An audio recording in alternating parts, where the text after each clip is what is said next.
pueblo indio y, y, también representante, ¿verdad?, de la Comisión de Pueblos Indígenas. Entonces, pues le agradecemos mucho que haya respondido a nuestra invitación. Entonces, como le compartimos, que se trata de un análisis del país, diagnóstico de la realidad social, eclesial, y luces y retos de los movimientos sociales y eclesiales. Por ahí es lo que nosotros hemos pedido, solicitado a las demás personas que nos han aportado de sus países.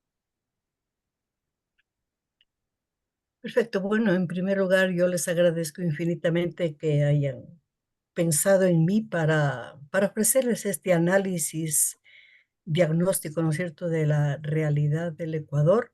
Es para mí maravilloso, muy, muy grato encontrarme con todos ustedes, esta comisión que lucha por uno de las dimensiones más necesarias en el mundo, como es la construcción de la paz. Me esperan un segundito que tengo que correr un poquito la cortina porque el brillo de... Ya, perdón, perdón. Perfecto.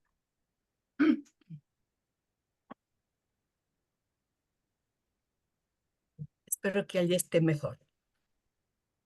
Sí, decía que, bueno, probablemente personas más especializadas en el tema podrían darles una mejor visión, pero ya que me lo ha pedido, me lo han pedido ustedes con todo gusto, con todo cariño. Me he dado tiempo para preparar por lo menos algo porque el tiempo me ha resultado muy corto. Saben que estoy saliendo de las celebraciones en homenaje a Taita Proaño, que empezamos el 23 de agosto y terminamos recién el jueves pasado. Bueno, me ha quedado muy poquito tiempo para preparar, pero perdonarán las deficiencias y lo que he podido recopilar como síntesis es con todo amor.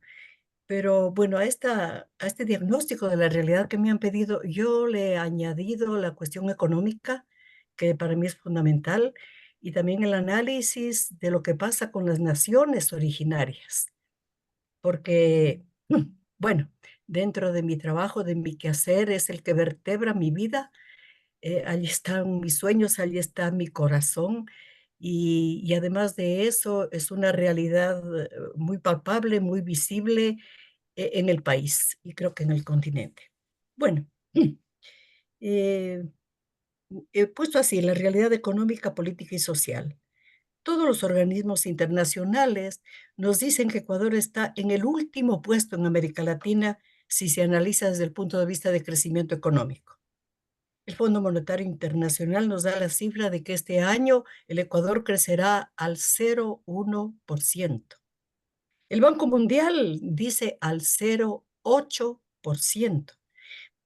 Por supuesto, estos datos así estadísticos que son tan fríos reflejan que la crisis económica que vivimos es fuerte. Muchos colegas economistas hablan de que hay una recesión económica. La economía ecuatoriana secularmente ha venido teniendo ingresos por exportaciones de productos primarios. Respondemos al modelo de economía primaria de exportación. Exportamos petróleo, café, cacao y desde hace algunos años también flores, brócoli, camarones. Todos de excelente calidad porque Ecuador es una tierra bendecida que lo que se siembra crece y crece pero con unas dimensiones impresionantes. Pero desde algunos años, al menos 5.200 millones de dólares provienen de las remesas. Y sabemos todo lo que esto implica para nuestros compatriotas que responden a una inmigración forzada. Otro rubro proviene de la deuda externa.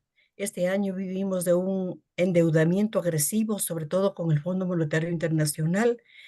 Imagínense que solamente por el pago del servicio de la deuda tenemos este año que abonar unos 1.700 millones de dólares. Estos datos nos sirven para valorar la real situación en la que sobreviven nuestros pueblos, que además de los mestizos, criollos o ladinos, como nos llaman, sobreviven aquí 14 pueblos, 14 nacionalidades indígenas y 18 pueblos. El gobierno actual, presidido por Daniel Noboa, del empresario más rico del Ecuador, y probablemente de Sudamérica, gobierna para sus propios intereses, que son muchos y son de calibre. Y su preocupación especial, además de incrementar sus arcas de poder económico, gobierna, digamos, su preocupación esencial es obtener recursos como de lugar, pues el déficit presupuestario es enorme. Así, en esos últimos meses, por presiones del Fondo Monetario Internacional para obtener créditos, nos ha incrementado el IVA del 12 al 15%. Adicionalmente, programó la subida mensual del costo de la gasolina. Todos estos tienen efectos recesivos y efectos de empobrecimiento y una subida fuerte de la canasta básica, pero al mismo tiempo perdonó las colosales deudas que al Servicio de Rentas Internas deben empresarios y banqueros. Solo Noboa Papá debe 90.000 millones de dólares. En conjunto, la deuda total perdonada asciende a 6.000 millones de dólares, que no son sumamente necesarios para cubrir por lo menos en algo el presupuesto deficitario del país. Por otra parte, uno de los ejes principales de la economía en los últimos años es la política extractivista. A pesar de las luchas indígenas que son permanentes y fuertes y las luchas populares que se suman, se continúan concesionando zonas petroleras y territorios mineros que, como ustedes saben, succionan la riqueza del subsuelo a favor de las grandes transnacionales y que favorece la desterritorialización de las naciones originarias, cuyos territorios albergan grandes yacimientos auríferos de plata, de cobre, petróleo. Hace 10 años, Rafael Correa favoreció la concesión al gobierno chino de la primera minera a cielo abierto. Nosotros no teníamos minería a cielo abierto. Y aquí en el Ecuador hablamos de la maldición de la riqueza, porque ha creado conflictos que vivimos muy fuertes a nivel de los territorios, sobre todo indígenas. Como si esto fuera poco, mi amado Ecuador desde hace años ha ido dejando de ser lo que le llamábamos la isla de paz.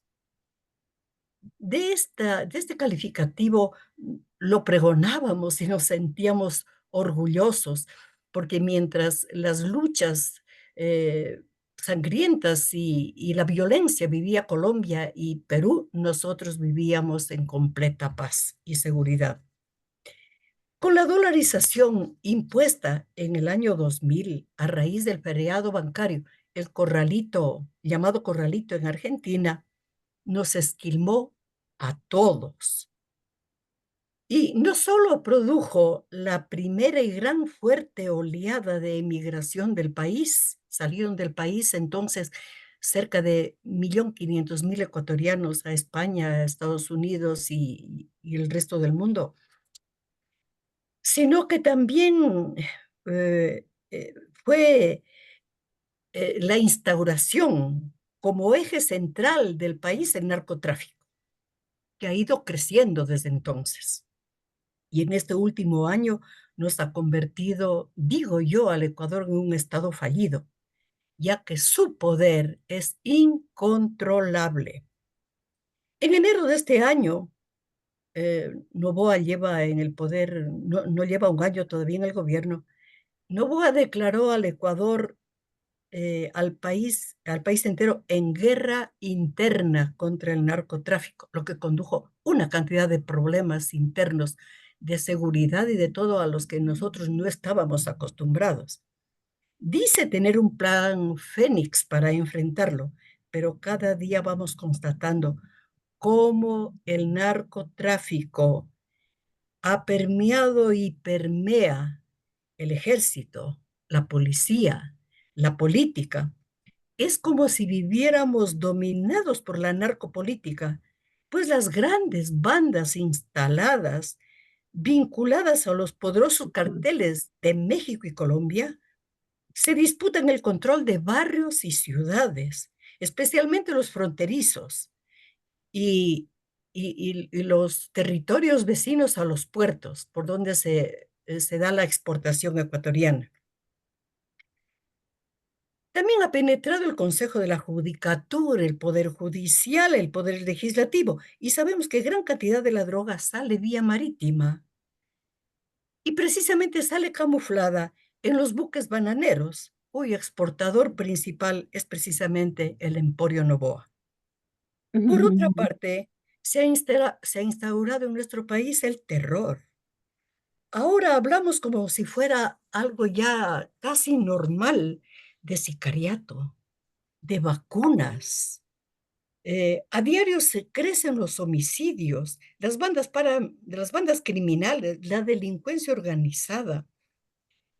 Todos ellos van captando a niños y jóvenes de barrios marginales que ejercen el sicariato por 20, por $50.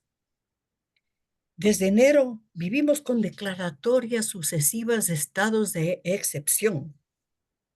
Desde entonces los militares están en las calles y se les ha entregado para que controlen las cárceles.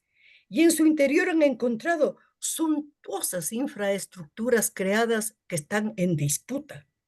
Elegantes suites, algo increíble, criadores de patos y pavos reales, piscinas temperadas, eh, salas de cines y juegos. En caletas no dejan de encontrar al interior de las cárceles armas muy sofisticadas, municiones y drones con los cuales mantienen el control del sistema carcelario. Adicionalmente, a cada momento se producen grandes fugas de los capos mayores y asesinatos de presos. Y si en las calles se encuentran a sicarios, extorsionadores y vacunadores en flagrancia, y los meten presos, más tardan en entrar que en salir libres por decisiones de los jueces corruptos. Vivimos inseguridad creciente. El miedo es el pan de cada día, en barrios, carreteras, calles, plazas y casas. En este ámbito, es lamentable decirlo, pero no vemos solución ni a corto ni a mediano plazo. Recuerdo que en enero, cuando Ecuador declaró la guerra interna, tuvimos un webinar con Héctor de Tarahumara y él me decía, Nidia, no has perdido la sonrisa, Nidia, ¿cómo te encuentras? Le digo, estamos aterrados, le digo, pero lo último que podemos perder es la esperanza. Y entonces como respuesta me dijo, desgraciadamente tienes que acostumbrarte, aquí llevamos décadas de presencia del narcotráfico y de todo ese cúmulo de dolor que acarrea la presencia del narcotráfico. Desde el año 60, aquí quería hacer esta relación porque poco se sabe a nivel internacional de las cosas internas. Desde el año 60, Luis Noboa, el abuelo del presidente actual, que fue el protagonista del boom bananero, amasó una millonaria fortuna. Desde entonces, y por más de 70 años, el Emporio Noboa domina la economía del país. Pero en todas estas 7 décadas, la familia Noboa ha tratado, ha buscado unir el poder económico con el poder político y no lo ha logrado directamente. Entonces, en la década del 80, logró dominar la política gracias a que patrocinó la presidencia de León Febres Cordero, de nefasta recordación, porque es uno de los gobiernos más represivos del país. Luis Noboa fallece y deja 2 hijos herederos, Isabel y Álvaro. Entre ellos se reparten la mega riqueza.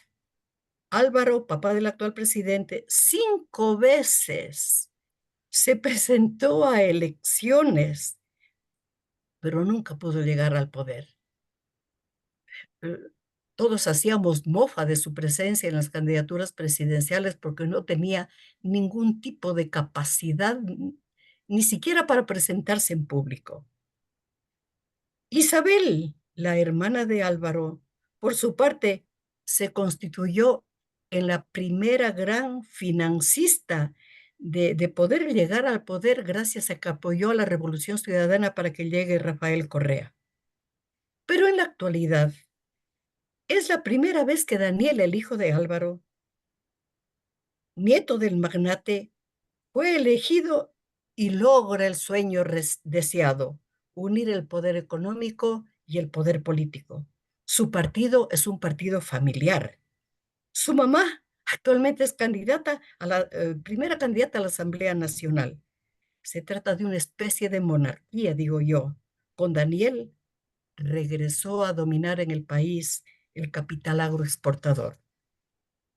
Con todo esto, son insignificantes y totalmente deficitarios los presupuestos que se entregan para el sector social, para educación, salud, programas sociales, Ministerio de Agricultura.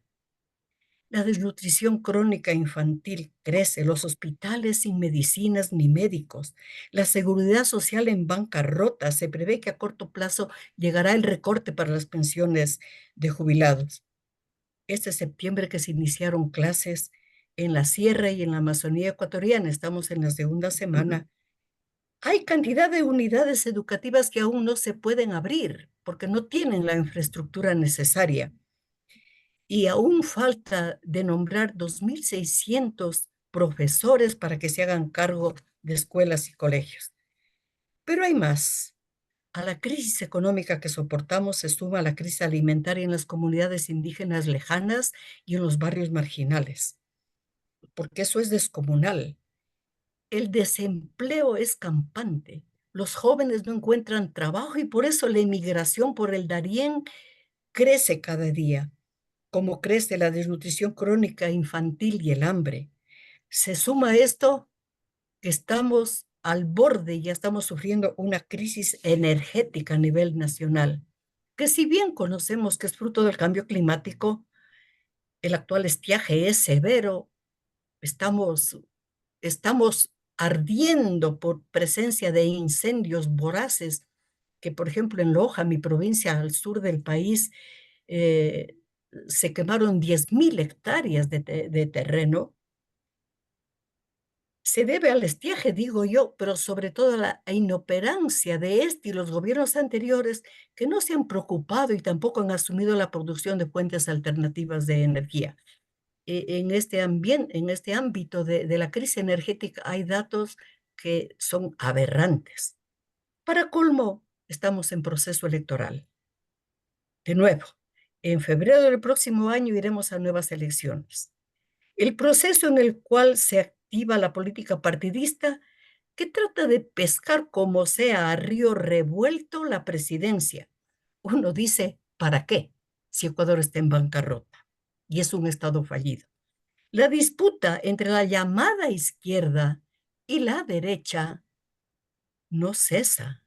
No se ve a los que se autoproclaman de izquierda y progresistas que sean tales.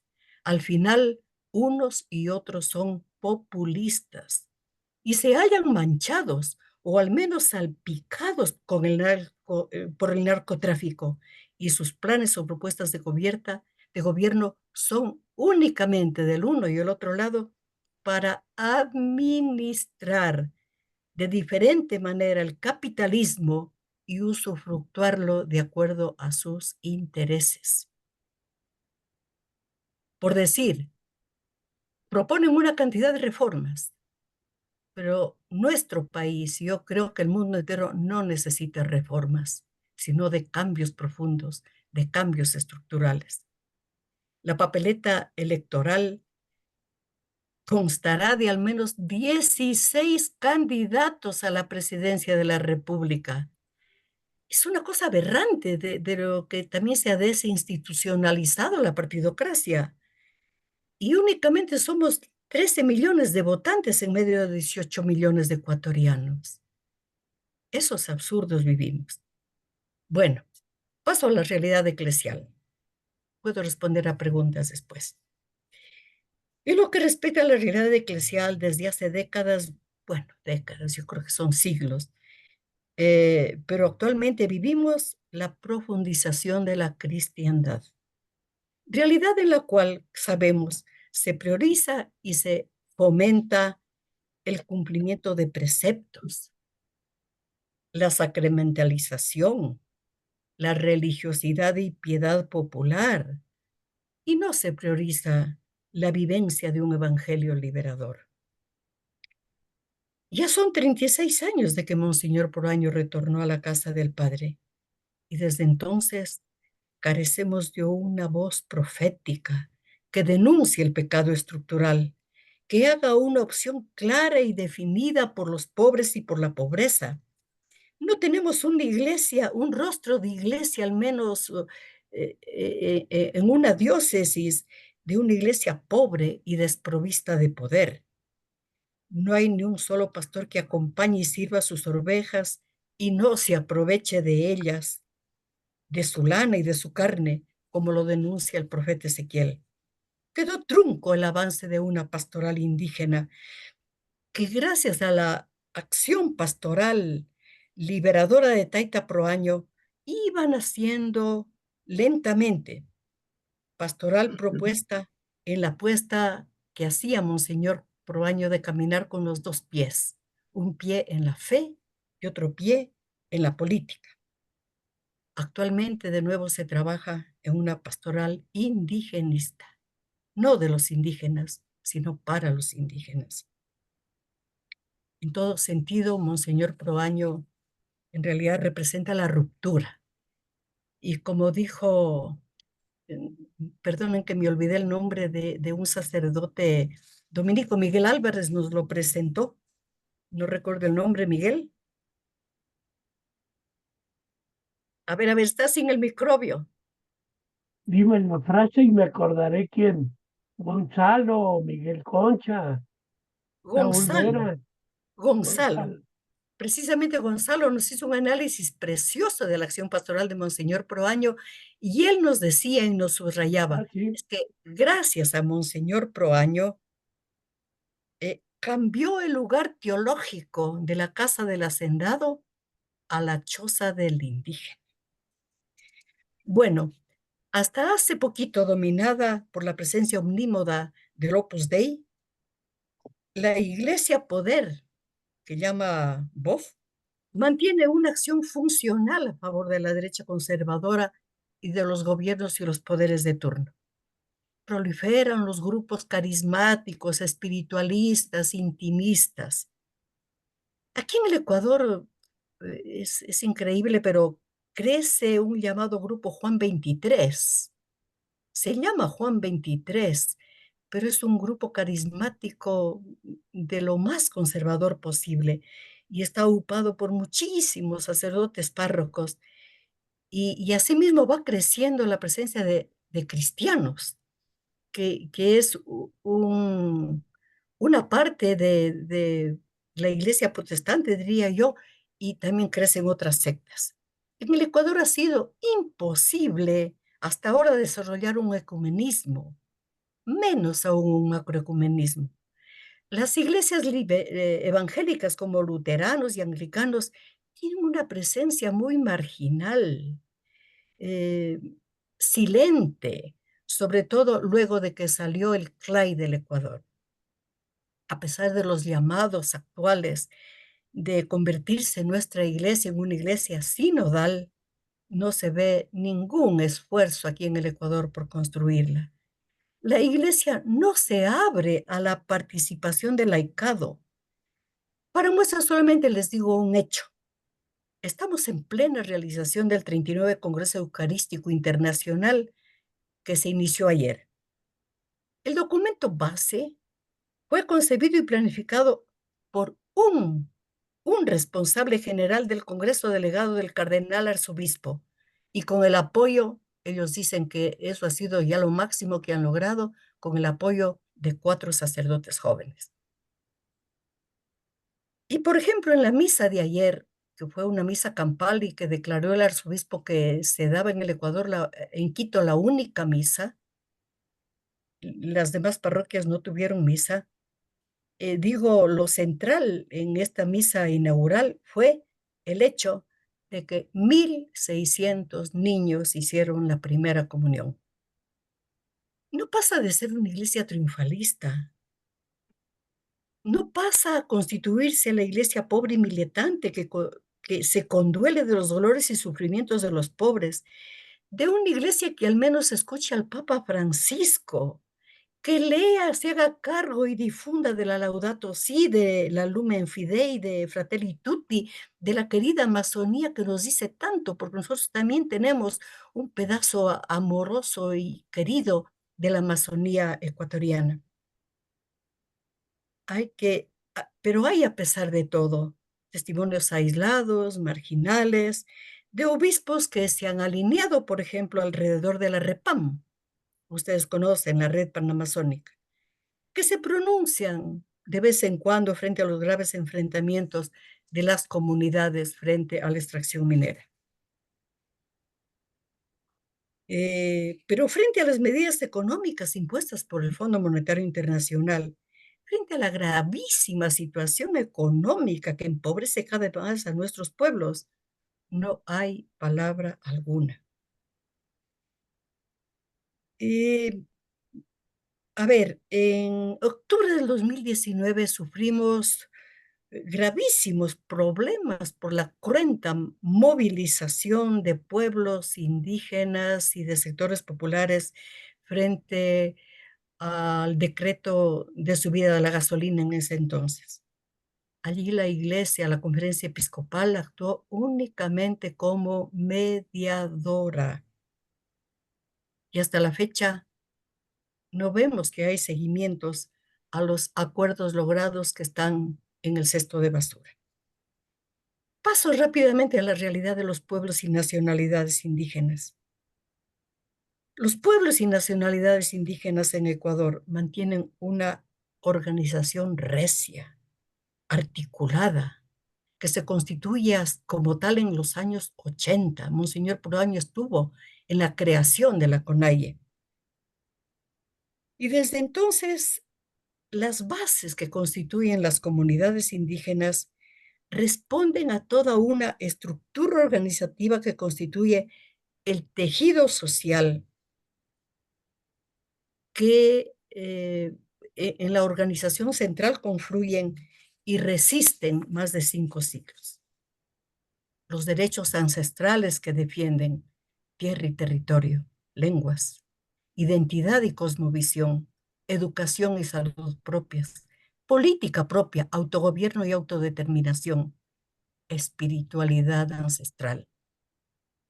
Entre otros, son derechos sistemáticamente violados, a pesar de que gracias a la lucha persistente y a la resistencia heroica, siguen siendo visibilizados en la agenda nacional y hay avances significativos.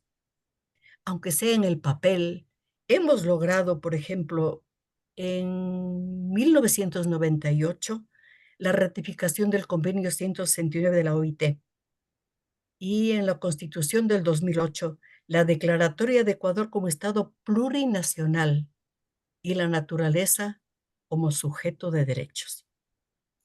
La concepción holística, la propuesta de vida para todas las vidas es la que vertebra la lucha antineoliberal del Ecuador. Si el movimiento ecuatoriano, si el movimiento indígena no se moviliza ninguna otra fuerza en el país. He visto la conveniencia como este ha sido el ver, o trato de que haya sido el ver. Quiero hacer aunque sea una cosa muy cortita respecto al juzgar. Y le he puesto luces desde el juzgar. Si contrastamos esta realidad, que como dice San Pablo, gime con dolores de parto, constatamos que está actualmente lejos del querer y del sentir de Dios. de su plan de vida, de la belleza y armonía que nos propone desde la creación. La realidad está totalmente lejos de la proclamación liberadora de Jesús, que tanto en las bienaventuranzas como en Lucas 18:19, Jesús histórico proclama su misión y diría su proyecto político, con el cual desafía los poderes de su tiempo. El Espíritu del Señor está sobre mí. Él me ha ungido para traer las buenas nuevas a los pobres, para anunciar a los cautivos la libertad y a los ciegos que pronto van a ver, para despedir libres a los oprimidos y anunciar y proclamar el año de gracia del Señor. La voluntad de Dios está totalmente reñida con nuestra realidad socioeconómico, política y religiosa, en la cual los empobrecidos, que son cada vez más, soportan el peso de la crisis y de las medidas fondo monetaristas impuestas. Pero aún es más, esta realidad está opuesta con la realidad que soportan por más de 5 siglos las naciones originarias de Ecuador. Tercero, me dijo, María Elena me mandó de que se hablaba de los retos de los movimientos sociales y eclesiales. Y para mí es el actuar. Empieza los retos para el actuar. Y señalo los primeros retos. Creo que uno es la resistencia al imperialismo, que no se hace únicamente con palabras, declaraciones y manifestaciones. Como nos decía François Hutar, se trata de deslegitimar el sistema económico capitalista por razones económicas y por razones morales, lo cual nos exige por un lado, un arduo trabajo de comunicación y de educación liberadora permanente, y por otro, el fortalecimiento del tejido social. Buscar la unidad de los movimientos sociales, ecologistas y políticos para acumular fuerzas y la organización de redes y movimientos de las diferentes clases y capas de la sociedad con el movimiento indígena. Pero sabemos al mismo tiempo, y ese es otro reto, que al capitalismo no lo derrotaremos únicamente con acciones unilaterales, nacionales, ni siquiera con acciones conjuntas del sur global, aunque éstas sean sostenidas. Es necesario, pienso, actuar, concientizar, luchar a nivel planetario. Enfrentamos una injusticia ecológica, que significa una agresión sistemática, una guerra contra la madre tierra, lo cual exige luchar por la justicia ecológica. Y frente al racismo estructural inherente al capitalismo que genera desigualdad y opresión, tenemos que luchar por la justicia étnica. Sin justicia ecológica, sin justicia social, no puede haber paz, como tampoco hay democracia real si no participan los pueblos y nacionalidades originarias. Como un último reto, creo que está la defensa de la vida, que este tiene que constituirse en un principio colectivo. Defensa de la vida que implica la vida física, la vida biológica y la vida socioantropológica. ¿Nos podemos hacer cargo, me pregunto, del desafío propuesto por Jesús en Juan, de que he venido para que tengan vida y vida en abundancia? Ese es un reto que nos viene desde el Evangelio. Y a nivel eclesial, pienso que el reto es construir el macroecumenismo como categoría de poder dar vida a las espiritualidades originarias ricas y protagónicas en esa conexión y simbiosis con la madre naturaleza. Y después de los retos, pienso que lo que estamos llamados en el accionar a construir nuevos paradigmas. Monseñor Proaño nos decía, volver a las fuentes para redimir la vida. Nos surge construir nuevos paradigmas, entre los cuales al menos señalo estos. Primero, como cristianos que somos, seguidores de Jesús, creo que la gran acción es la construcción del reino de Dios y su justicia. Digamos, ¿qué es la pasión de Jesús? Él, en todas sus parábolas, en todo su accionar, en toda su palabra, hablaba de la pasión del reino. Y esta debe ser la finalidad última de los cristianos. Y que se puede equivaler con la construcción de la sociedad nueva, ¿no es cierto?, para los no creyentes, de la tierra nueva y los cielos nuevos de que nos habla el Apocalipsis, y que se corresponden para mí, primero, con la construcción del Summa Causae. Sumac significa el pensamiento interior, original, conductor del orden, la armonía del ser humano con la naturaleza, con todos los seres vivos y con los espíritus sagrados. Y el Causai, que es vida cotidiana de los seres de la Alta Mama que habitamos en la Madre Tierra. Y también yo creo que la construcción del reino nos lleva a la necesidad de trabajar en la declaración del bien común de la humanidad, postulado que fue creado, que fue analizado, fomentado, pero no le avanzó el tiempo para llegar a plasmarlo, de François Autard, que es la declaración del bien común de la humanidad, que implica pasar de los bienes comunes al bien común de la humanidad. Este es un paradigma postcapitalista. Bien común que se refiere a todos los seres humanos, hombres y mujeres, y a los bienes comunes, pero en su carácter más general, implicando los fundamentos de la vida colectiva de la humanidad sobre el planeta, la relación con la naturaleza, la producción de la vida, la organización colectiva y la profundización de las culturas originarias como expresión de lo real. En este sentido, realmente es una alegría que a pesar de ese peso de dolor y de crisis que llevamos encima, en nuestro país existen acciones, existen movilizaciones, existen propuestas que alimentan la esperanza y alimentan la lucha. Entre ellos, por ejemplo, está el que hace un año ganamos la consulta popular para dejar el petróleo de Yasuní en tierra. Y que el Chocó andino aquí en Quito esté libre de minería. Son acciones que nos ha costado muchísimo ganarlas en una consulta popular que tuvimos más del 67%,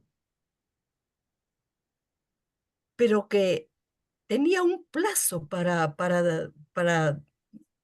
como desmontar toda la estructura del Yasuní y que tengan vida los pueblos indígenas no contactados de la Amazonía ecuatoriana, pero hasta ahora el gobierno ecuatoriano y el Estado no ha movido ni un solo hilo y nos toca seguir luchando porque no nos vamos a quedar con esa ganancia de una consulta popular tan generosa, tan formidable, pero que tenemos que llegarla a concluir. Por otro lado, tenemos la construcción del Estado plurinacional. Desde los pueblos originarios, esta lucha viene desde el año 92, año en el cual, incluso antes que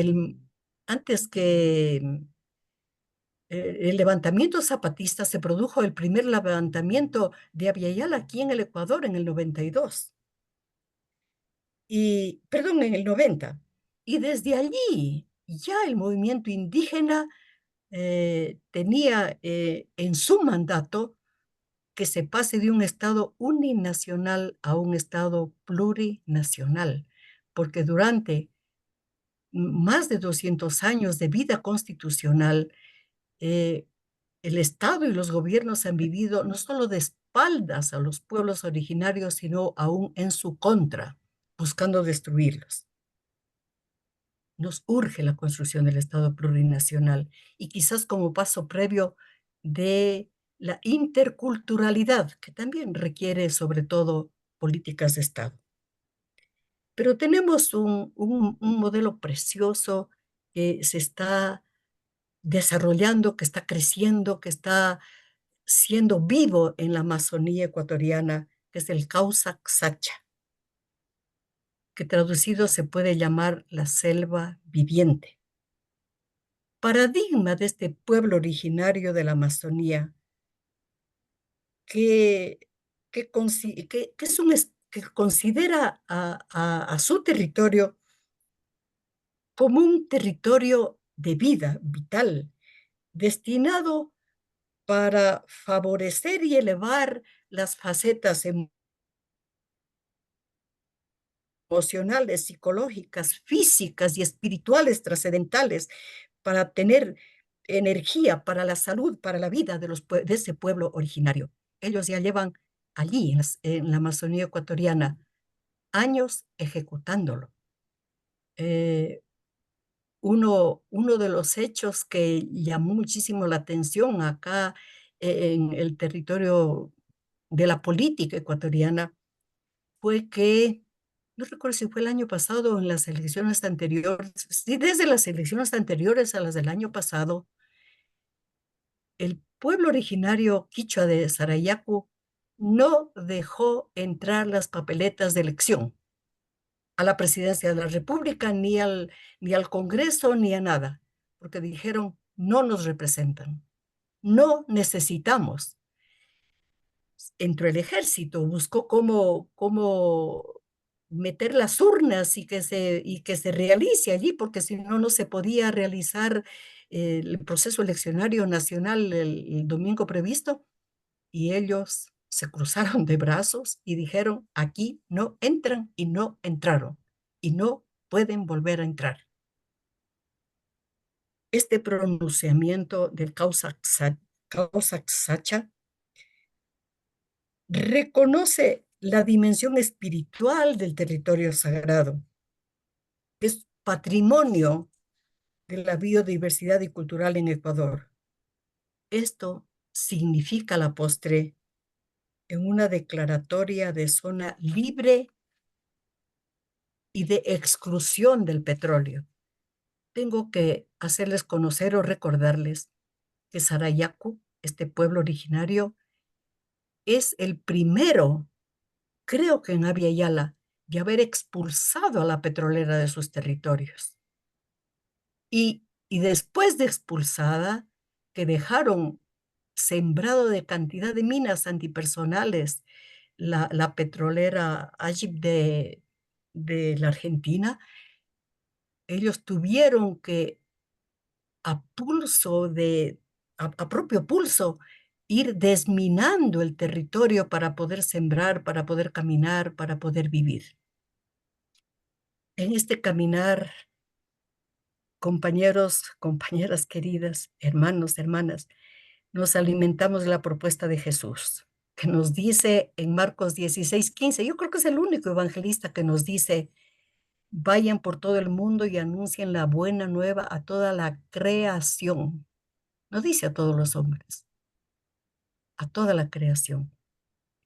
También nos alimentan desde fuera los 7 principios del zapatismo: obedecer y no mandar, representar y no suplantar, bajar y no subir, servir y no servirse, convencer y no vencer, construir y no destruir, proponer y no imponer. Y para ir midiendo el termómetro, ¿no es cierto?, de si somos o no militantes de izquierda, Fray Beto nos da una serie de reglas, entre las cuales les cito solamente unas poquitas. Ustedes pueden encontrarlo a él en Google. Mantengan viva la indignación. Él nos dice que la cabeza está donde los pies pisan. Yo digo que el corazón está donde los pies pisan. Nos dice que no nos avergoncemos de creer en el socialismo, a pesar de todo, que seamos críticos sin perder la autocrítica, que defendamos siempre al oprimido, aunque aparentemente ellos no tengan la razón, y que prefiramos el riesgo de errar con los pobres a tener la pretensión de acertar sin ellos. Bueno, y sobre todo para nosotros aquí en Ecuador, a quienes tratamos de seguirlo, el clamor de Taita Proaño, nuestro mentor y profeta que sabiamente nos dice, debemos actuar antes de que sea demasiado tarde, antes de que la ambición y la locura de unos pocos conviertan a nuestro planeta Tierra en una luna muerta, en un cementerio del espacio. Perdonen que ha sido poco lo que he podido sintetizar de esta realidad que es tan grande, envolvente, doliente, pero sí, pueda que en una próxima pueda ser una mejor narrativa, una mejor exposición.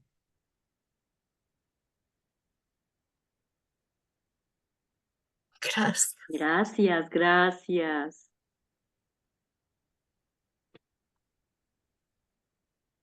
Bárbaro.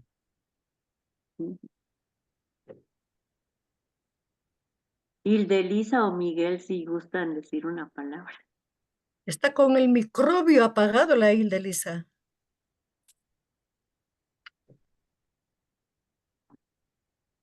No se deja, no se deja. Mu- Muchas gracias, Nidia. Te agradecemos mucho tus aportaciones a pesar de lo forzado que te agarramos en este tiempo. Y yo creo que sí tenemos muchas preguntas, inquietudes acerca de lo que nos estás contando ahora. A mí me hacía mucho ruido eh, que la realidad que ustedes están viviendo en este momento es una realidad, sobre todo con la guerra al narcotráfico, es una realidad que nosotros pasamos uno, dos, tres periodos anteriores, unos 18 años anteriores, y y veo cómo se repiten los patrones y me horroriza porque no encuentro una solución real en cuanto a la participación de las comunidades a hacer frente con identidad propia a los problemas. Tú mencionabas que una de las comunidades no ha permitido el modelo extractivista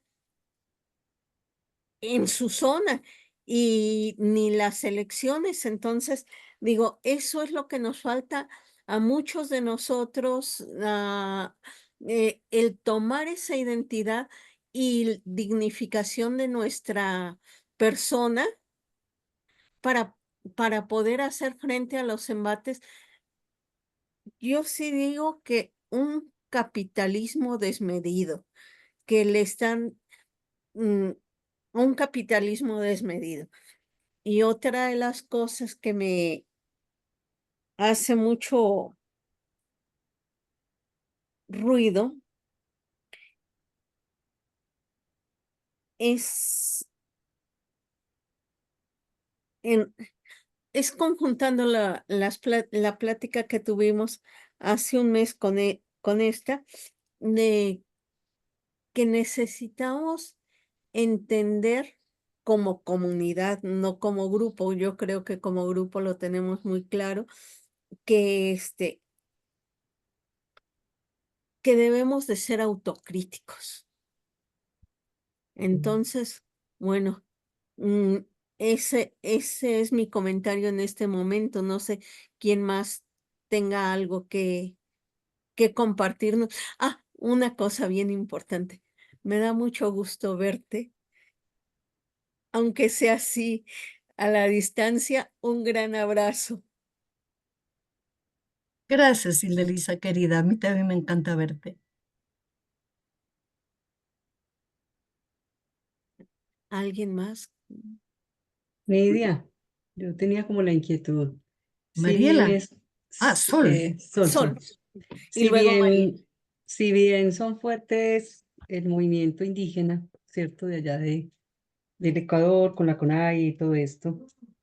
Mi pregunta es, ¿cómo es la relación con otros movimientos sociales del Ecuador? Es decir, hay otros movimientos, que si de mujeres, que si de afros, de otras organizaciones, y no hay una interrelación. O sea, hay como una pregunta frente a eso, sí, porque pues frente a todos los embates que va viviendo el Estado ecuatoriano, la nación ecuatoriana, uno dice ahí cómo sigue la división o es la dispersión. O sea, está la situación que hay, esa dispersión y esa división. No hay algunos puntos que frente a, pues, a tener claridad de lo que ha significado este periodo presidencial y ahora que tienen nuevas elecciones, ¿cómo se la van a jugar ahí? O sea, sigue tal la dispersión que no hay esa capacidad también de juntanza. Lo digo pues porque eso nos ha pasado también en otros periodos, también lo mismo en Colombia, ¿cierto? Es como un poco eso. Y uno sabe que, digamos, en otro aspecto que tú planteas, que es lo del narcotráfico, que lo hemos vivido varios países y Colombia ha sido muy fuerte. Si no hay una política de Estado, pues es muy difícil poder contrarrestar y de alguna manera buscar como salidas para la gente que se ha ido pues adhiriendo al narcotráfico, ¿no? Como la lucha que ha habido acá de poder que no se judicialice a los que siembran, sino más bien a los grandes capos que trafican y la transforman. Pero entonces, sí se pregunta uno cuál es en este momento, si hay división, dispersión de otros movimientos o realmente este periodo ha permitido que vuelvan a buscar esos puntos de encuentro con los movimientos para contrarrestar en la nueva elección o no. Bueno, gracias, Sol, por la pregunta también, por tus inquietudes. Em, a ver, diría que hay y no hay dispersión.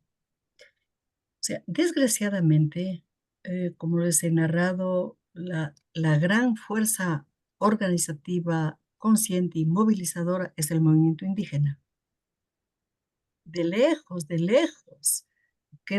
muy lejos quedan las convocatorias hechas por el Frente Unitario de Trabajadores, por ejemplo, de los años 80, que convocaban a las huelgas nacionales y que allí sí había como una grave contraposición con el movimiento indígena de entonces, que era naciente, en el cual no lograban converger en una plataforma común, porque mientras los trabajadores pedían la congelación de los bienes de primera necesidad, eso afectaba directamente a los indígenas que producen y que comercializan. Entonces, bueno, eso ya ha sido superado, pero al ver que es una fuerza tan potente el movimiento indígena, los otros como que se han achicopalado, no sé cómo decir, como que eh, se han rendido a fortalecer sus espacios organizativos y a tener propuestas de solución que no sean sectoriales, que no sean particulares, sino que sean globales. Entonces, por ejemplo, frente a las medidas fondomonetaristas, ya sacan pronunciamientos, el FUT saca pronunciamiento, Movimiento de Mujeres, saca pronunciamiento por allí algún otro, pero quien la mueve es el movimiento indígena y están esperando que se pronuncie y que salga a las calles el movimiento indígena para salir. Hubo en el mes de junio, en el mes de julio y hasta en agosto, llamados a la movilización por la subida de la gasolina de los transportistas, por ejemplo, ¿no? Ya llamaban al paro nacional de transportistas, pero desde, con 8 días de anticipación. al cuarto o quinto día dialogaron con el gobierno, se pusieron de acuerdo y se eliminó la movilización, se paralizó.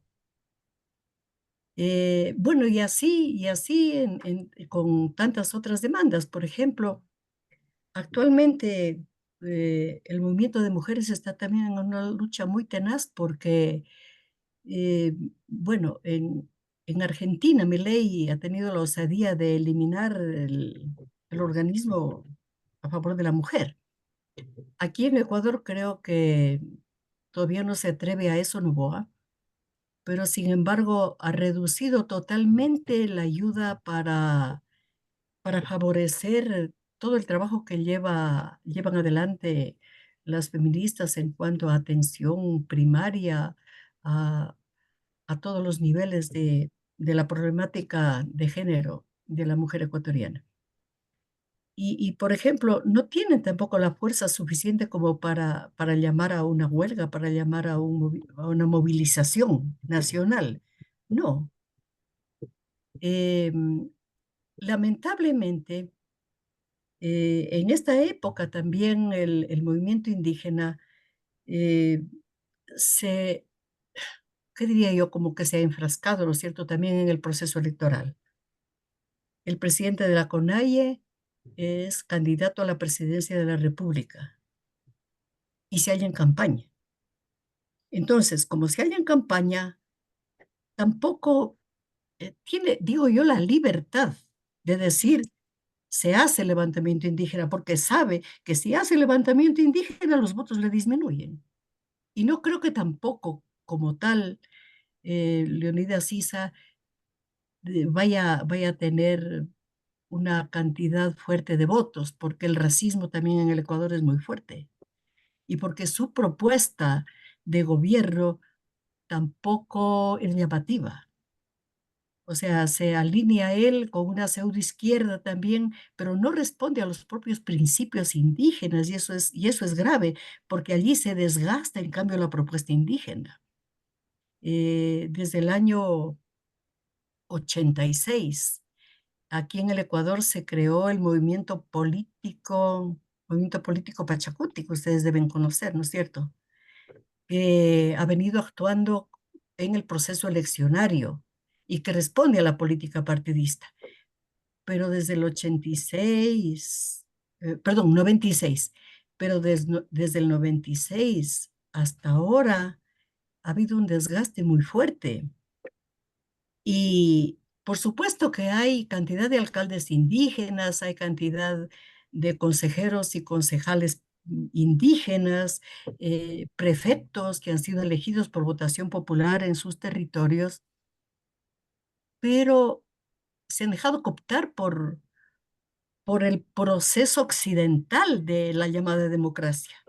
Y ya no responden a su propia identidad, a su propia cosmovisión, sino que están buscando también la reelección, están buscando cómo mantenerse en el poder, están buscando cómo hacer el trabajo como más, no acabo de entender cómo, y lamentablemente lo han llamado al Pachacutic, el brazo político de la CONAIE, lo cual también le ha hecho daño, porque a la CONAIE como tal le ha disminuido esa, eh, el concepto de ser movimiento político, porque la CONAIE en sí es movimiento político, nunca ha sido partidista, pero ha buscado la política propia, ha estado en la lucha por territorios, por autodeterminación, por autogobierno, por derechos. Y esa ha sido la lucha permanente de la CONAIE, para eso nació en el año 88, 86, perdón. Y desde entonces ha habido grandes movilizaciones y se ha constituido en la primera fuerza política del país. Pero yo entiendo que sí, el Pachacutic ha diezmado esa capacidad de lucha de la CONAIE, y como actualmente el presidente de la CONAIE está de candidato presidente a la República del Ecuador, ha bajado totalmente el nivel de confrontación con el gobierno. Pero no hay otras voces de, digamos, de los distintos movimientos que no sean como los que siempre han estado al frente de todo eso, pero que haya otras voces que estén tratando en cada lugar de encontrarse con los otros movimientos para buscar alternativas o no. No hay como esa fuerza. No, o sea, hay la iniciativa, hay, incluso diría yo, la posibilidad, pero es que es muy compleja la realidad preelectoral del Ecuador. Además, tenemos esa dispersión con 16 candidatos que tú no sabes a la final quién es quién. Y llegas a votar por el candidato presidente, que es fatal, o sea, será reelegido, no será reelegido, pero no se ve una solución en el corto plazo, ¿no es cierto? Lo que las otras fuerzas que estamos trabajando no por procesos eleccionarios, partidistas, democráticos, sino por la construcción de, de, de la alternativa para el país. Estamos trabajando abajo, en las comunidades, tal vez en catacumbas, pero Pero hay que a mí seguir. personalmente no me interesa el proceso eleccionario, no, ni me llama la atención, ni estoy para desgastarme en ese proceso. Herbie. Sí, no, una pregunta puntual. Que, hace También está tiempo Mariela. Ah, perdón, sí, estaba antes Mariela. sí. Sí, por favor. Ya, adelante. Bueno, agradecer a Nidia por lo que nos ha dicho y también Loreto y lo nuevo paradigma. Yo me voy a enlazar a lo que has dicho antes, últimamente. Más fuerte, Marielita, más fuerte. Me voy a enlazar a lo que has dicho últimamente sobre la democracia. Yo creo que hay que democratizar la democracia o descolonizar la democracia, porque el concepto de democracia que tenemos es puramente occidental. Yo creo que los pueblos de ustedes ya están haciendo esto. Esto me parece importante.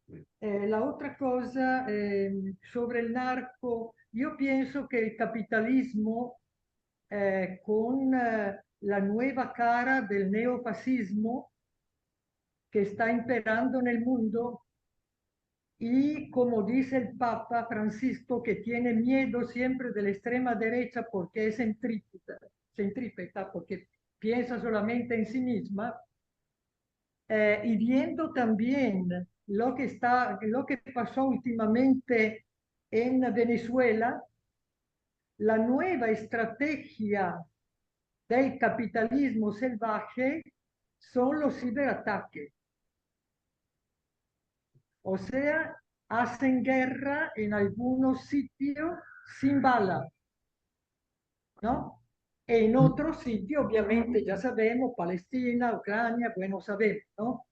Pero, como yo te pregunto, en esta realidad tan compleja, no solamente del Ecuador, sino mundial, ¿cómo piensas que la pseudodemocracia que te permite las elecciones, pero si no gana el candidato del imperio, te da vuelta de gato? Entonces, yo creo que esto, sin duda, ustedes, con todo el legado de Monseñor Proaño que le dejó, creo que ya lo pensaron, ¿no? Cómo poder, digamos, parar esta posibilidad. Esta es mi inquietud, viendo un poco cómo va la situación a nivel mundial. El imperio no excluye que tú hagas elecciones y es sintomático que tú has dicho que tiene 16 candidatos, Sí. que son una barbaridad. Horrible. Esta es una cuestión de división del pueblo, ¿no? Entonces, te permite la última, digamos, carta para decir que es democrático, Ujú, ¿no? ujú. Pero después te la quita col poder legislativo, col poder, digamos, judicial, ¿no? Y obviamente poniéndote el fantoche de turno. Esto es ¿cómo piensan ustedes? ¿Por qué digo esto? Porque Ecuador tiene petróleo. Y puede ser, Nidia, que tenga, yo no conozco bien, puede ser que tenga, como tú has dicho muy bien, que la extractivismo va adelante, puede ser que tenga otro minerales que sirvan a Musk, a Elon Musk, porque es la cara visible del imperialismo, del militarismo, del paternalismo, del patriarcado y de todo lo que sabemos, ¿no? Es lo que jugó en Venezuela. Yo no sé, por eso que tengo esta duda, cómo ustedes pueden contrarrestar si le viene un ciberataque neofascista. Bueno, gracias Mariela. Tu reflexión es muy profunda y me ayuda muchísimo también para introyectar todos los conceptos que has vertido. Bueno, me llamaba la atención cuando primero Ildelisa dijo del capitalismo desmedido y tú del capitalismo salvaje. Creo que el capitalismo es capitalismo. Y no hace falta ponerle que sea salvaje porque lo es, ni que sea desmedido porque lo es. O sea, es un sistema de muerte, que produce muerte, ¿no es cierto? Y punto. Pero bueno, eso es algo muy tangencial. La democracia. No he podido yo en mi exposición exponer sobre la democracia en el Ecuador, eh, sino solamente en el proceso eleccionario, que es la llamada democracia participativa, ¿no? Que es la única forma de participar en elecciones. Y cuando tienes 16 candidatos, ya te pierdes. O sea, estás frente a una sábana que no sabes quién es quién. Pero personalmente no creo en la democracia. Personalmente estoy para upar, para apoyar, para acompañar a los procesos como Sarayaco, como las comunidades indígenas que son consensuales, que no buscan ser democráticas y sin embargo las comunidades son fuentes de vida, fuentes que conservan, que ayudan a mantener viva la identidad, que fomentan la fraternidad, que fomentan la armonía, que crean, que mantienen, digamos, la vida, aunque sea entre los pobres, pero pobremente la felicidad, la alegría, que saben bailar, que saben cantar, que saben reír, que cultivan la tierra, que reparten, que comparten. Allí hay reciprocidad, hay una cantidad de valores que ya los quisiéramos tener al interno de la democracia. Entonces, si estamos en un plan de decolonialidad, de descolonizar nuestra América Latina, tenemos que empezar por descolonizar eso, porque es foráneo, es de fuera. Y ese es un concepto que precisamente el imperialismo va poniendo el termómetro a los países. ¿Cuáles votan? Son democráticos. ¿Cuáles tienen elecciones? Están en la democracia. ¿Cuáles no tienen elecciones como Cuba? No son democráticos. Y si votan y no gana el de ellos, tampoco el proceso vale. Entonces, en esa democracia yo no creo. Esa democracia no la fomento. Y no estoy de acuerdo para nada, ¿no? Yo creo totalmente, o sea, las palabras del Papa Francisco de que la extrema derecha es centrípeta, y esa la vemos con Noboa en el poder, que están únicamente viéndose a ellos mismos y gobernando para ellos mismos. En estos escasos meses que desde diciembre está en el poder Noboa, ha realizado 19 viajes ya, viajes presidenciales. Pero en estos viajes ha ido a los lugares en los cuales tienen intereses mineros, tienen intereses de exportación de banano, tienen intereses familiares, tienen intereses para consolidar la monarquía. Entonces, eh, esa realidad la vivimos y es muy dura. Y yo creo que, o sea, por más que luchemos fuertemente en el corto plazo, en el mediano plazo, no la podremos vencer. En este punto, me acuerdo que cuando hablé con Leonardo Boff hace 15 días para pedirle que nos aporte con su análisis en este tema bellísimo que nos expuso el jueves pasado y que fue de un aporte vital para la vida nuestra y de toda Yala, él me decía con lágrimas, claro, me lo dijo por teléfono, no lo dijo públicamente, dijo, Nidia, es probable que seamos derrotados, pero la causa por la cual luchamos es indestructible. Y en este momento lo que tenemos que es esperanzar, este verbo que se ha creado aquí en Brasil. Y esperanzar quiere decir hacer posible que se realice la esperanza. Pueda que no veamos, Jesús es otro derrotado a quien seguimos, pero resucitó. Como digo, Moisés no vio la tierra nueva conquistada.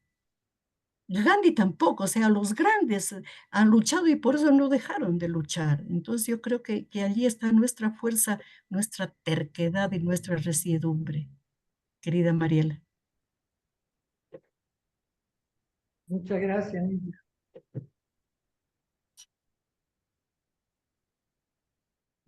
Herví. Así, una pregunta muy puntual, ¿no? Porque hace tiempo que no he tenido noticias sobre la situación de Glass, el vicepresidente Glass, se llama el vicepresidente que fue, o ex vicepresidente, que fue sacado de la Embajada de México y que está en prisión. Eh, ¿Cuál es el significado de cómo lo ves tú, Nidia, eh, en relación al contexto político de Ecuador? Eh, estamos frente a, a un Estado que yo digo fallido, ¿no es cierto?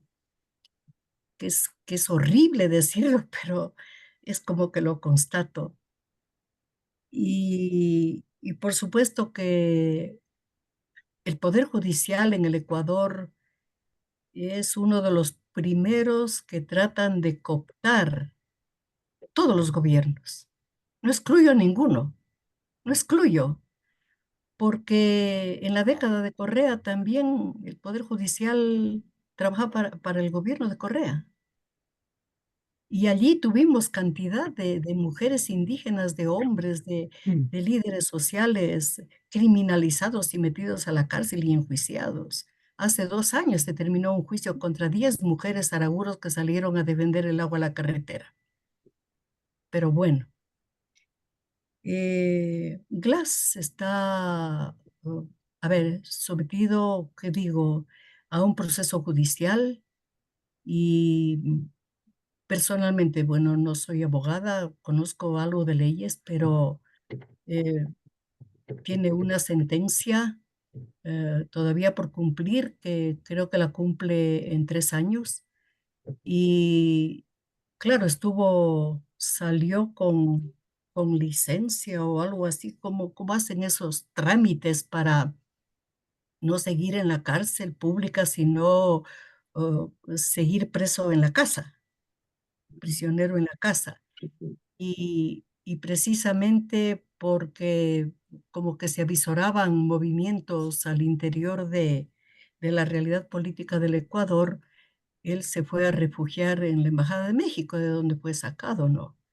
Entonces, hay una controversia muy grande frente a eso, porque por un lado tenemos que México defendió, o sea, pidió la, ¿cómo se llama?, extradición de de una persona que tiene sentencia judicial. cosa que dicen que en el derecho internacional eso no es posible. Y por eso hubo después toda la arremetida, toda la metida en la embajada y se rompieron las relaciones. Y mi querida Ildelisa y mi querida María Elena y Miguel no tenemos relaciones con México y me duele porque a México lo amo. Entonces, sí, esa es la realidad. Él, él, vo- él volvió a la cárcel, todavía no acaba de cumplir su pena. No he estudiado el juicio. No puedo decir si es un juicio justo o si es un juicio injusto. Sé que está preso, sigue preso. Desde allí está pidiendo, por ejemplo, que de nuevo se le dé prisión en el domicilio. Desde allí ha hecho huelgas de hambre para presionar al Poder Judicial que le den, pero no, o sea, allí continúa como tantos otros, ¿no?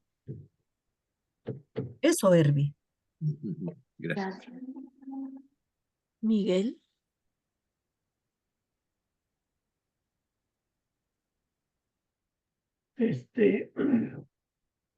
A ver, primero déjenme decirles que a mí me tocó conocer muy chavo a Monseñor Proaño en Quito. Ese Quito que era un lugar latinoamericano, que era sede de encuentros, de instancias, de iniciativas, y Quito era el ombligo de la unidad latinoamericana, no solo eclesial, académica, de comunicación, del arte, en fin. Y en esa ruta, Quito fue la sede en 92 de los 500 años de resistencia y de la Asamblea del Pueblo de Dios, que Sí. fue un fenómeno tremendo y que fue un renacer de los pueblos y movimientos indígenas en el mundo, y particularmente, por supuesto, en Ecuador, y la CONAIE desde entonces tomó otra estatura, otra estrategia, pero también en México el EZ es también un fruto de lo que sucedió en Quito en esos años. Así que escucharte, Nidia, y escucharte tan lúcida y tan clara en el tema de esperanza, a pesar de lo oscuro, a mí me emociona mucho. Y tal vez mi comentario sería ¿cómo se refleja en Ecuador este fenómeno de que nuestros países, nuestros estados, siguen en regímenes políticos que tienen como base la reserva de lo político para los partidos y la limitación de los ciudadanos para las elecciones, y que la democracia sigue siendo estas batallas de poder de quién llega o quién juega en esa cancha, y no hemos sido capaces de romper con esa visión de lo político, de lo público, de lo partidario, de lo electoral. Pero sin embargo, al no haber otras opciones, ahí sigue siendo una cancha donde el poder y los poderosos les conviene y siguen dominando. Y como también, pues llegar de repente los Correas o los Lulas o los López Obrador, las canchas de juego son muy limitadas. Y para provocar un poco que Erbil entre más que de preguntas, en estos días ha habido muchas reflexiones sobre Allende otra vez y sobre lo que sucedió en 73. Y esta pregunta de si fue un error ser congruente y debía haber sido consecuente y navegar para sobrevivir, porque hoy toda la lógica de la democracia es sobrevivir, navegar y llevar a coyuntura en lugar de a históricas los proyectos. Así que a mí me tocas muchas fibras, Nidia, te agradezco, porque tocas tanto la misión eclesial con postura, tocas los movimientos, a pesar que se equivoquen, pero, y esa es la frase de don Samuel, con los pobres, aunque se equivoquen, pero tocas también los entretelones de la realidad política y, por cierto, también del crimen organizado.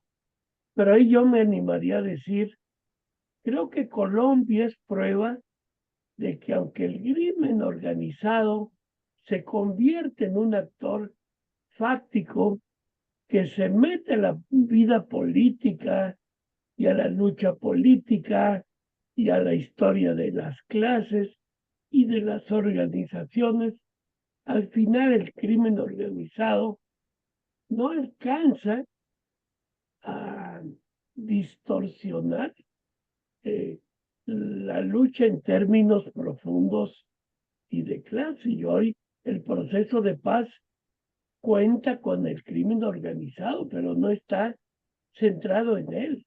Es un factor, pero ni el dominante ni el determinante. Pero en Ecuador y México eso todavía no pasa y sigue siendo dominante y determinante, pero creo que la madurez de los procesos sociales y eclesiales creo que sigue siendo la clave, y lamentando que ni en Ecuador hay una nueva generación episcopal y eclesial, como tampoco la hay en México, como tampoco la hay en Brasil y en nuestros países. Y creo que esa es una cancha que nos toca. ¿Cómo maduramos una iglesia del tamaño de los retos y clamores de nuestros pueblos? Así que gracias, Miriam. Creo que si te escuchó Monseñor por año arriba, ha de estar encantado de oírte tan lúcido.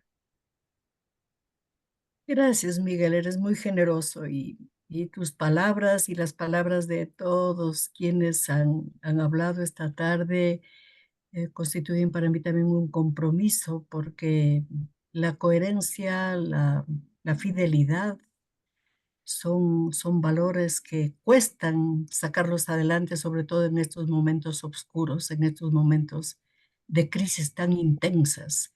O sea, quiero subrayar el hecho de que si bien admiramos a Colombia, ¿no es cierto? Que, como dices tú, Miguel, no, el narcotráfico y esta lucha no es un factor dominante ni determinante.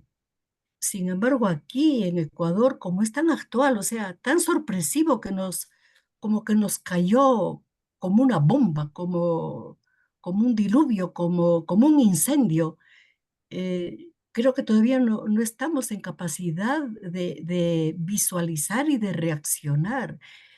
Por otra parte, claro, Ecuador no es productor de marihuana. No, aquí no se produce. La droga nos viene de Colombia. La droga entra por Perú y somos exportadores o importadores y exportadores de la droga. Pero lo que se filtra también aquí al interno del país también es muy fuerte, porque ¿dónde está yéndose nuestra niñez y nuestra juventud?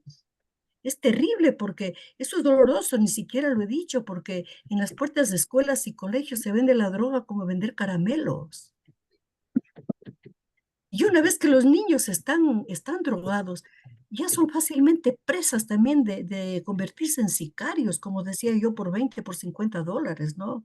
Y la pobreza, o sea, el no tener un pan para el día para comer. Hay familias que viven con $1.30 diarios, que no puede decir que eso es vida, sino sobrevivencia, y que fortalecer un tejido social en esas condiciones es muy duro, porque no tienen tiempo sino para trabajar los 7 días, las 24 horas, si es posible, para ver cómo arrancan el pan de cada día. Entonces, hay una serie de, es lo que vivimos, yo creo que es de un efecto multifactorial. Y para mí, el colmo del colmo es estar en este momento en proceso eleccionario, que impide toda reflexión al margen de.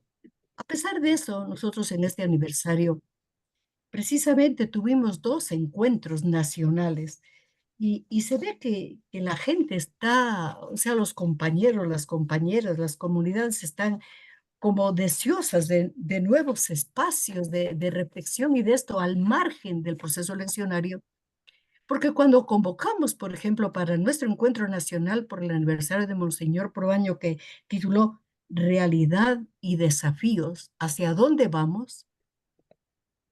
Topábamos en el análisis del ver el asunto de, ¿cómo se llama?, partidario, eleccionario, como un asunto pasajero, o sea, es coyuntural y que no podemos quedarnos en él, sino en la construcción desde abajo de una fortaleza del poder de los pueblos y comunidades que hay que sacar en adelante. Y de allí salió hacia dónde vamos de una forma muy, muy sabia, muy clara. El segundo encuentro que le hicimos es precisamente sobre espiritualidad originaria. Y tanto en el un encuentro como en el otro nos faltó espacio para recibir a la gente y una participación y un deseo de construir, de reconstruir y de deconstruir todo lo vivido que a uno le anima, pues, y a fuerza tiene que ser optimista y tiene que seguir en la lucha, pase lo que pase, ¿no? Como decía una gran compañera hondureña, ni un paso atrás ni para tomar impulso. Entonces, fue muy lindo el aniversario este de Monseñor Proaño, en el cual, además, por el momento que vivimos, cogimos de su pensamiento, espigamos, ¿no es cierto?, esta frase que nos llenó la vida: irradiar luz, irradiar amor, irradiar fuego, en nuestro Ecuador y en el mundo entero. Entonces, en eso estamos, no importa desde dónde, pero quizás como el colibrí que quiere apagar el incendio con una gota de agua, pero que está haciendo lo que tiene que hacer, ¿no es cierto? Como digo, es muy poco lo que se hace, es muchísimo lo que uno tiene que hacer, pero estar donde estamos y hacer lo que hacemos creo que es lo justo. Tampoco estamos satisfechos porque siempre se puede hacer más, hay que dar más, pero creo que con las comunidades, con los pueblos, con los compañeros, compañeras indígenas y de los sectores populares, juntos no nos equivocamos. Y si nos equivocamos, rectificamos.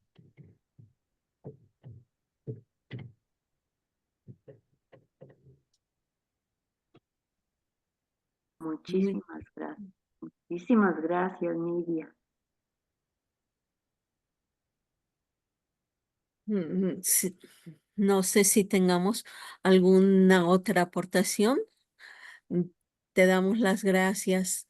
Damos las gracias a todos los que nos están apoyando ahorita a esta coordinación y nos dejas mucho, mucho, mucho que reflexionar y sobre todo que pensar de cómo articular más desde la identidad nuestro trabajo para poder hacer realidad nuestro gran sueño de de una ciudadanía e identidad más igualitaria. Muchas, muchas gracias. Nos estamos viendo para nuestra próxima reunión dentro de 15 días y m- pregunto, vamos a estar aquí al pendiente en el chat de lo que tengamos que hacer. Ahora, tenemos, no, vamos a no, bueno, sí tenemos tiempo de no, de manifestarnos por el Día Internacional de la Paz. Vamos a tener alguna manifestación como comisión o nada más vamos a correr algún banner. ¿Qué vamos a hacer nosotros por el Día Internacional de la Paz?